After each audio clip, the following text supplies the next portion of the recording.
महाराष्ट्र के नागपुर में जो हिंसा की घटना घटी उस पर 104 के करीब गिरफ्तारियां अब तक हो चुकी हैं। लेकिन इस पूरे मामले को लेकर देवेंद्र फडणवीस यानी कि मुख्यमंत्री ने यह साफ बता दिया है कि जहां जहां जरूरत होगी वहां बुलडोजर का एक्शन भी होगा, यानी कि बुलडोजर की कार्रवाई भी होगी।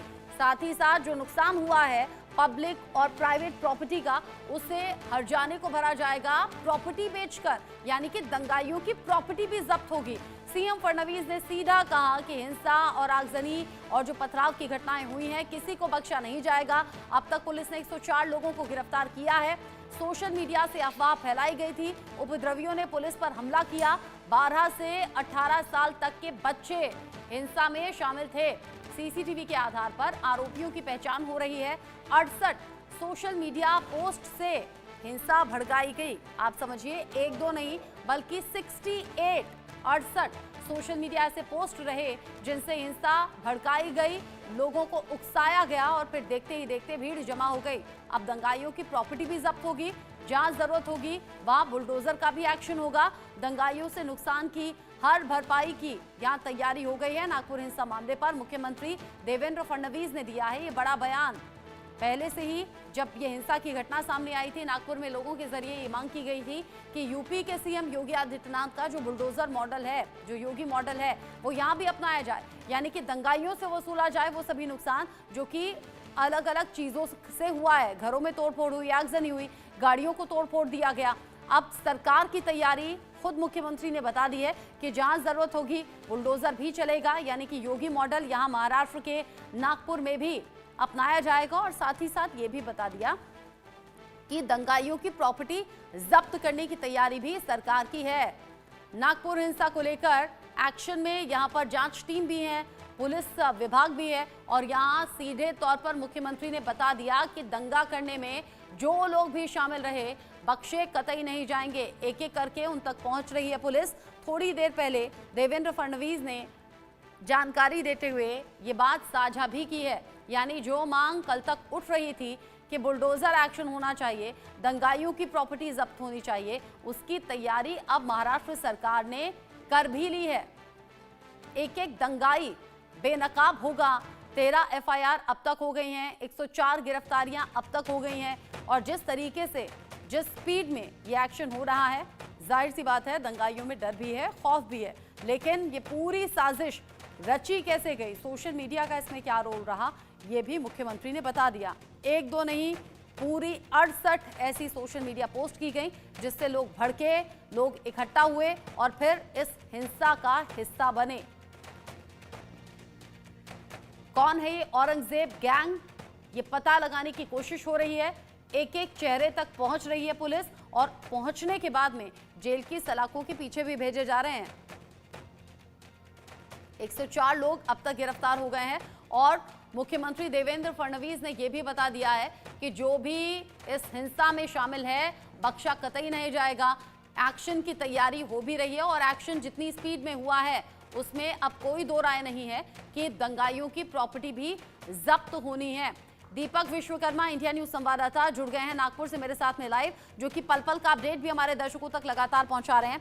दीपक, कल बुलडोजर की मांग की खबर थी, अभी थोड़ी देर पहले मुख्यमंत्री देवेंद्र फडणवीस ने साफ कर दिया कि प्रॉपर्टी जब्त भी होगी और अगर जरूरत है तो बुलडोजर एक्शन भी होगा। गिरफ्तारियां कितनी हुई, सोशल मीडिया का इसमें क्या रोल रहा, किसने ये साजिश भड़काई, किसके कहने पर उकसावे में ये लोग इकट्ठा हुए, अभी तक की इन्वेस्टिगेशन क्या कह रही है?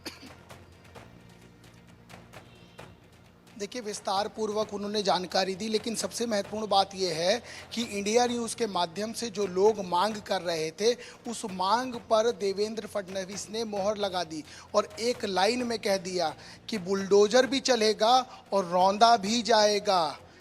एक लाइन में बुलडोजर भी चलेगा और रौंदा भी जाएगा और उनकी संपत्ति बेचकर पैसा दिया जाएगा, नुकसान पूरा किया जाएगा।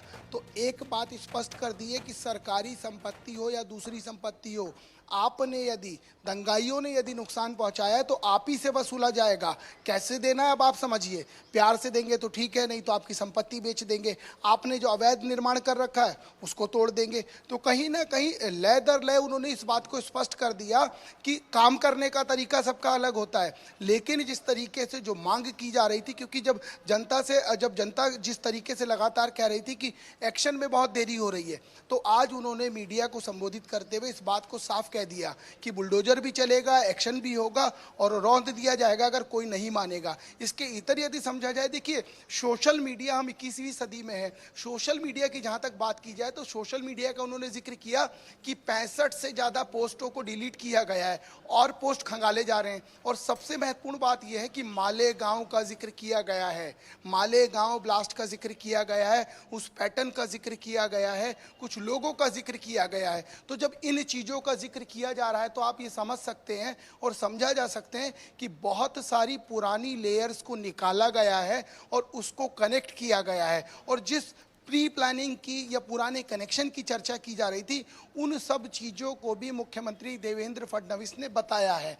अब बात ये शुरू होती है, क्योंकि उन्होंने एक और चीज़ कही कि हम कोशिश करेंगे कि जल्द से जल्द जो मुआवजे की राशि है वो मिलनी शुरू हो जाए। सप्ताह भर का समय लगेगा, सबको पैसा मिलना शुरू हो जाए, जो भी नियम है उस हिसाब से मिलना शुरू हो जाए। तो कहीं ना कहीं एक बात साफ है कि जो भी कार्यक्रम है या जो भी चीज़ें हैं उसमें डिले ना हो। और ये डिले की बात उनको इसलिए कहनी पड़ गई कि जब कल ये बात जनता कर रही थी कि अब क्या होगा, आगे क्या होगा, कैसे होगा, अभी तक तो कुछ समझ नहीं आ रहा, ना कोई एक्शन हो रहा है, ना कुछ बात पता लग रही है।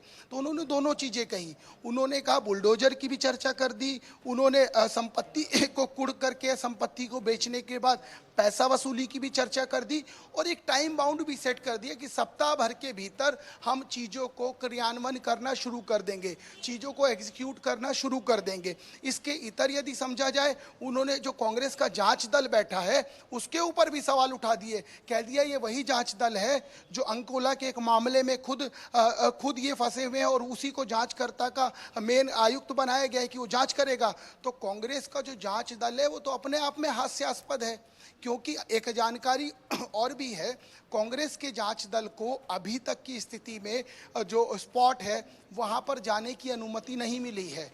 तो इस लिहाज से जब उनके जांच दल को लेकर सवाल पूछा गया तो उन्होंने साफ मना कर दिया कि अभी की स्थिति में कांग्रेस जिस जांच दल को बना रही है, कांग्रेस खुद अपना उपहास उड़ा रही है, कांग्रेस खुद हंसी के पात्र बन रही है, क्योंकि मौजूदा स्थिति में अंकोला के एक मामले में कांग्रेस के नेता खुद संलिप्त हैं, खुद आरोपी हैं। और उसके बाद यदि इस तरीके से वो जांच दल में किस प्रकार की जांच करना चाह रहे हैं, तो ये तमाम मुद्दों के ऊपर उन्होंने विस्तार पूर्वक बात की और इस बात को स्पष्ट कर दिया। प्रधानमंत्री नरेंद्र मोदी के दौरे को लेकर पूछा गया कि दंगा हुआ है, किस तरह की स्थिति है, उन्होंने कहा स्थिति अभी फिलहाल की तो बहुत बेहतर है और आने वाले समय में जो दौरा प्रधानमंत्री का प्रस्तावित हुआ है उस दौरे के आधार पर तय समय पर वो दौरा किया जाएगा।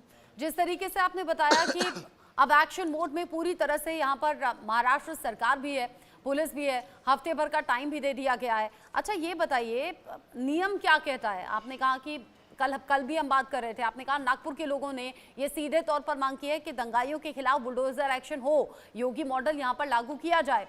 आज ये बता दिया मुख्यमंत्री ने कि देखिए प्रॉपर्टी भी जब्त होगी, जो नुकसान हुआ है उसकी भरपाई भी करनी होगी और साथ ही साथ ये भी कह दिया कि अगर जरूरत है तो बुलडोजर एक्शन भी होगा। क्या ये लोगों की मांग पर हुआ है? जी बिल्कुल, देखिए जनता से ही चुनकर जाते हैं और जनता जनार्दन इसीलिए कहा जाता है। जनता ही जनार्दन है। जो राजनेता चुनता है वो एक एक वोट पाकर ही विधानसभा या लोकसभा पहुंचता है और यदि आप उन्हीं की बात नहीं सुनेंगे, उन्हीं की बातों में हीला हवाली करेंगे तो निर्णय आपने देखा है तमाम सरकारों को उखाड़ कर फेंक देती। दिल्ली का ताज़ा उदाहरण है, केजरीवाल ये कहते थे कि हम परमानेंट हैं यहाँ पर और जनता ने इस तरीके से बताया कि केजरीवाल जो मुख्यमंत्री रहे 15 साल उनको ही सत्ता से हटा दिया। तो यदि जनता कह रही है और यदि जनता बता रही है तो मुख्यमंत्री ने उसको अपने तरीके से, क्योंकि देखिए जिस मुख्यमंत्री की चर्चा हो रही थी वो भी भारतीय जनता पार्टी का है और जो मौजूदा मुख्यमंत्री जिससे सवाल पूछा गया वो भी भारतीय जनता पार्टी का है। तो उन्होंने इस चीज़ को इस तरीके से, मैं वर्ड टू वर्ड बता देता हूँ कि सबके काम करने की अपनी अलग अलग शैली होती है, लेकिन बुलडोजर भी चलेगा, रौंदा भी जाएगा। अगर कोई जब हम जाते हैं उससे पैसे की वसूली के लिए और अगर नहीं देगा तो संपत्ति भी जब्त की जाएगी, संपत्ति कुर्क भी की जाएगी, संपत्ति बेची भी जाएगी। ऐसे किसी दंगाई को नहीं छोड़ेंगे कि आप दंगा फैला रहे हैं, सरकारी संपत्ति का नुकसान, प्राइवेट संपत्ति का नुकसान कर रहे हैं और उसके बाद सरकार उसका हर्जाना देगी। इस तरीके का नियम नहीं चलेगा भारत में। तो उन्होंने अपनी बातों को स्पष्ट कर दिया है। और देखिए, सबसे महत्वपूर्ण बात यह है कि जो 100 से ज़्यादा 103 से ज़्यादा गिरफ्तारी हो चुकी है, जिसमें 12 नाबालिग हैं। ये सबसे बड़ी खबर है अभी तक की, जिसमें 12 नाबालिग हैं। तो आप समझिए कि किस तरीके से वो मैसेज सर्कुलेट किया गया सोशल मीडिया के माध्यम से, किस तरीके से उस मैसेज को फैलाया गया कि और किस तरीके से हुजूम को जमा किया गया। उन्होंने इस चीज़ को एक बार पुनः दोहरा दिया कि पुलिस के ऊपर उन्होंने अपनी पूरी बात की और बात करने के बाद एक बात और स्पष्ट कर दी कि ये बिल्कुल नहीं बख्शा जाएगा जो पुलिस के ऊपर हमला करेगा।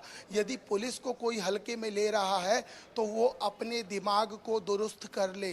पुलिस के ऊपर यदि हमला होगा तो उसके ऊपर त्वरित ये डेटा ये आंकड़े भी बता रहे हैं दीपक, 33 पुलिसकर्मी समेत 40 लोग जख्मी हो गए। सीसीटीवी के आधार पर आरोपियों की पहचान हो रही है। देवेंद्र फडणवीस ने कह दिया जब तक आखिरी दंगाई तक पहुंच नहीं जाएंगे कार्रवाई जारी रहेगी। और आपने बड़ा अपडेट भी दे दिया, 104 लोग गिरफ्तार हुए हैं, 12 नाबालिग हैं जो कि 12 से 18 साल के बीच की उम्र के हैं। यानी यहाँ जो नाबालिग लड़के हैं उन्हें भी भड़काया गया, उकसाया गया और उसमें सोशल मीडिया का बड़ा रोल रहा।